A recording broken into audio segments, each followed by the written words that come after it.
Hey everyone, welcome back in my channel. तो हाजिर हूँ मैं फिर से एक न्यू इंटरेस्टिंग मॉरल स्टोरी के साथ। आज की स्टोरी बहुत ही इंटरेस्टिंग है, साथ ही यह एक मॉरल स्टोरी है। वीडियो के एंड तक बने रहिएगा। बहुत सारे न्यू वर्ड्स आप इस स्टोरी में सीखेंगे जो एडवांस लेवल के हैं। इसके साथ ही स्टोरी को रीड करना और इंग्लिश वर्ड्स के करेक्ट प्रोनाउंसिएशन के बारे में भी सीखेंगे। तो चलिए स्टार्ट करते हैं आज का यह interesting moral story. Story start करने से पहले अगर आप इस चैनल पर न्यू हैं, मेरी वीडियो को पहली बार वॉच कर रहे हैं, तो मेरे चैनल को सब्सक्राइब ज़रूर करें और जो बेल का आइकन दिख रहा है उसे भी प्रेस कर दें ताकि मैं जब भी वीडियो अपलोड करूं तो इसका नोटिफिकेशन आप तक पहुंच जाए। तो आज के स्टोरी का टाइटल है द एक्स्ट्रावेगेंट वाइफ। एक्स्ट्रावेगेंट का अर्थ होता है व्यर्थ खर्ची या महंगी खर्च वाली, वाइफ यानी कि पत्नी। तो शीर्षक का अर्थ हुआ व्यर्थ खर्ची पत्नी या महंगी खर्च वाली पत्नी। So let's begin the story. Once there lived a poor farmer whose wife was very extravagant. Once का अर्थ होता है एक बार, there lived यानी कि रहता था, a poor यानी कि एक, poor यानी कि गरीब, farmer यानी कि किसान।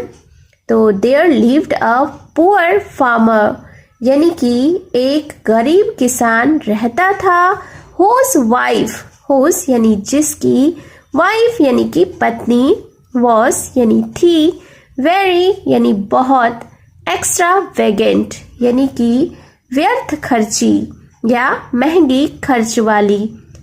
व्यर्थ खर्ची का अर्थ होता है व्यर्थ के चीजों में खर्च करने वाली, यानी जो जरूरत है सिर्फ उतना ही नहीं उससे ज्यादा खर्च करने वाली, बेफजूल की चीजों में खर्च करने वाली। तो इस सेंटेंस के पूरे अर्थ को देख लेते हैं। वंस यानी एक बार, there lived a poor farmer whose wife was very extravagant यानी एक गरीब किसान रहता था जिसकी पत्नी बहुत ही व्यर्थ खर्ची थी या महंगी खर्च वाली थी।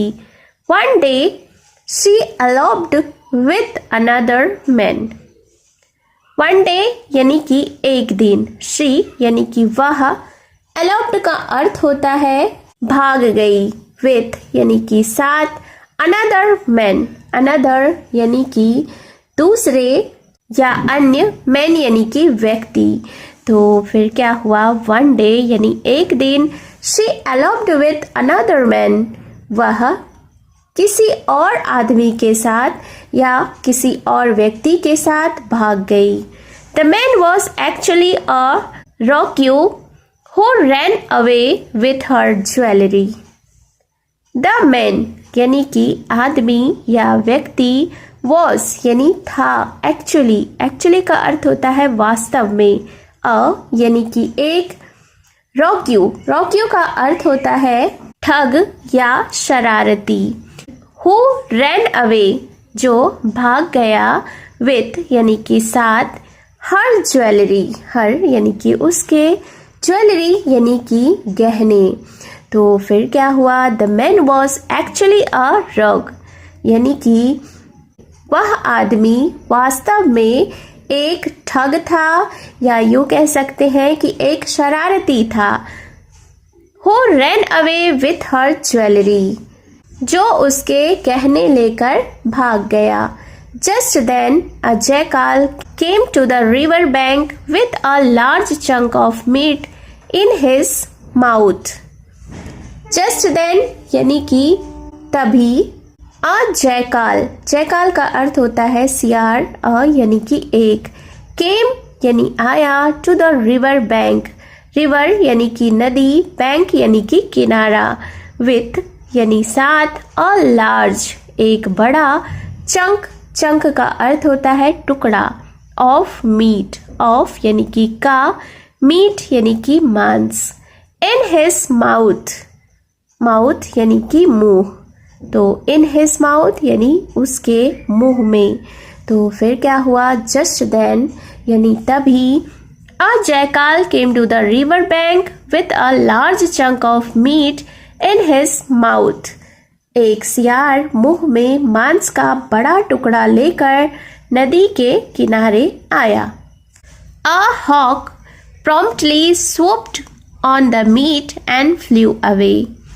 अ यानी एक, हॉक का अर्थ होता है बाज, promptly यानी कि तुरंत या फौरन या तुरंत ही। swooped का अर्थ होता है झपटना या अचानक ऊपर से टूट पड़ना या तेजी से नीचे गिरना। ऑन द मीट, ऑन यानी पर, द मीट यानी मांस पर, एंड और फ्लू अवे यानी उड़ गया।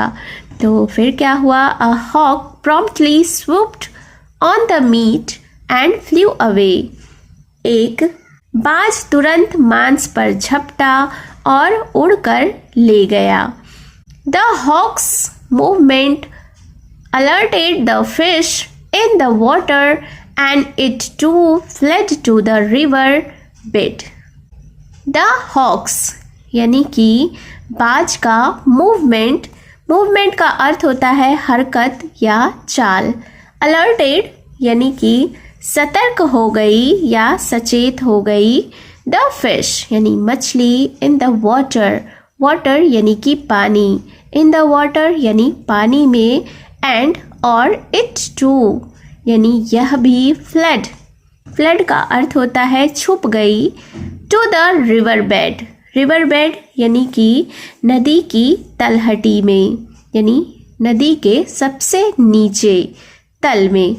तो इस सेंटेंस को समझते हैं। The hawk's movement alerted the fish in the water and it too fled to the river bed।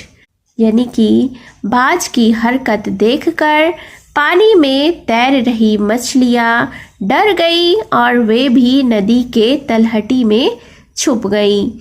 Thus the jackal was left with nothing to eat। Thus यानी इस प्रकार, the jackal was left with nothing to eat। nothing यानी कुछ नहीं, to eat यानी कि खाने के लिए। तो फिर क्या हुआ कि इस तरह सियार के पास खाने के लिए कुछ भी नहीं बचा। Seeing this, the young wife laughed and said, "Now you have neither the fish nor the meat to fill your hungry stomach."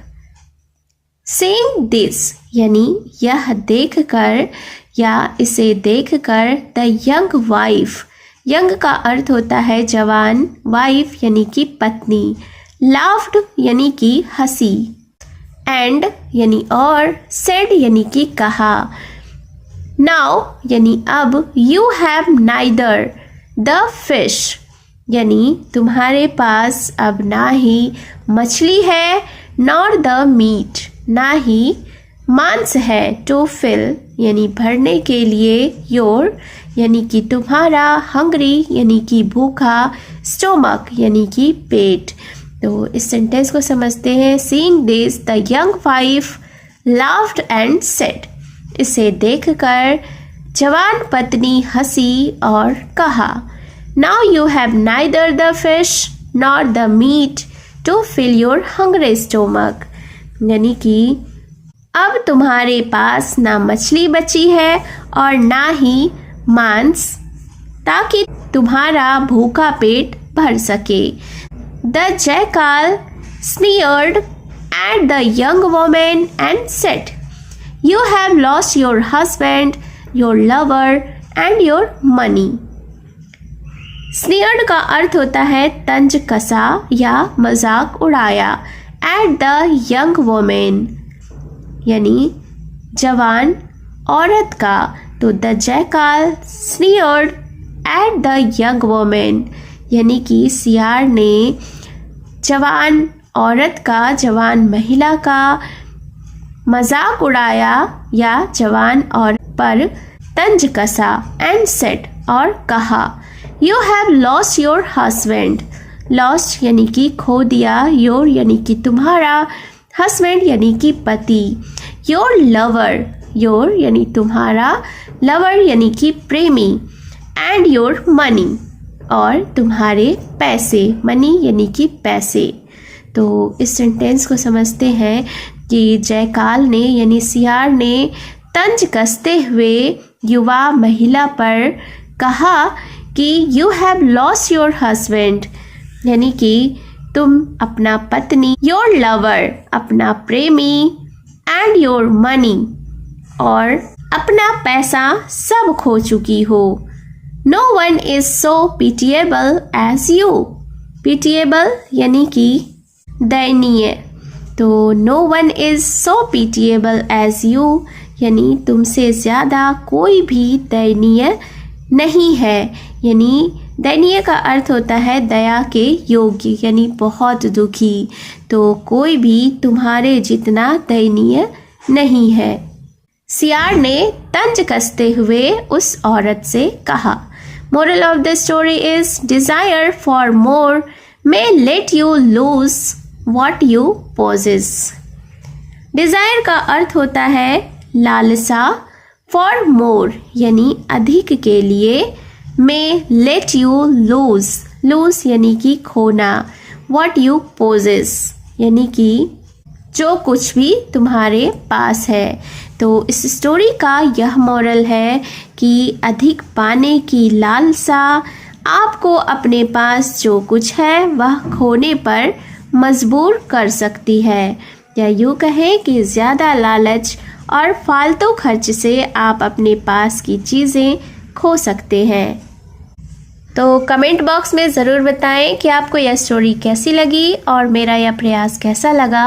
और अगर आपको ऐसे ही और informative videos and moral stories चाहिए तो मेरे चैनल को सब्सक्राइब ज़रूर करें, बेल का आइकन भी हिट कर दें ताकि मैं जब भी वीडियो अपलोड करूं तो इसका नोटिफिकेशन आप तक पहुंच जाए। क्योंकि आप मेरे इस चैनल ट्रेजर वर्ल्ड पर इंग्लिश तो सीखते ही हैं, साथ ही मॉरल भी सीखते हैं, इंग्लिश प्रैक्टिस सीखते हैं और एडवांस लेवल के वोकैब्युलरीज भी सीखते हैं। तो जल्दी से चैनल को सब्सक्राइब कर दें, बेल का आइकन हिट कर दें और अगर आप मुझे फेसबुक पर वॉच कर रहे हैं तो फॉलो ज़रूर करें। तो मिलती हूँ मैं फिर से एक न्यू इंटरेस्टिंग मॉरल स्टोरी के साथ। Thank you for watching.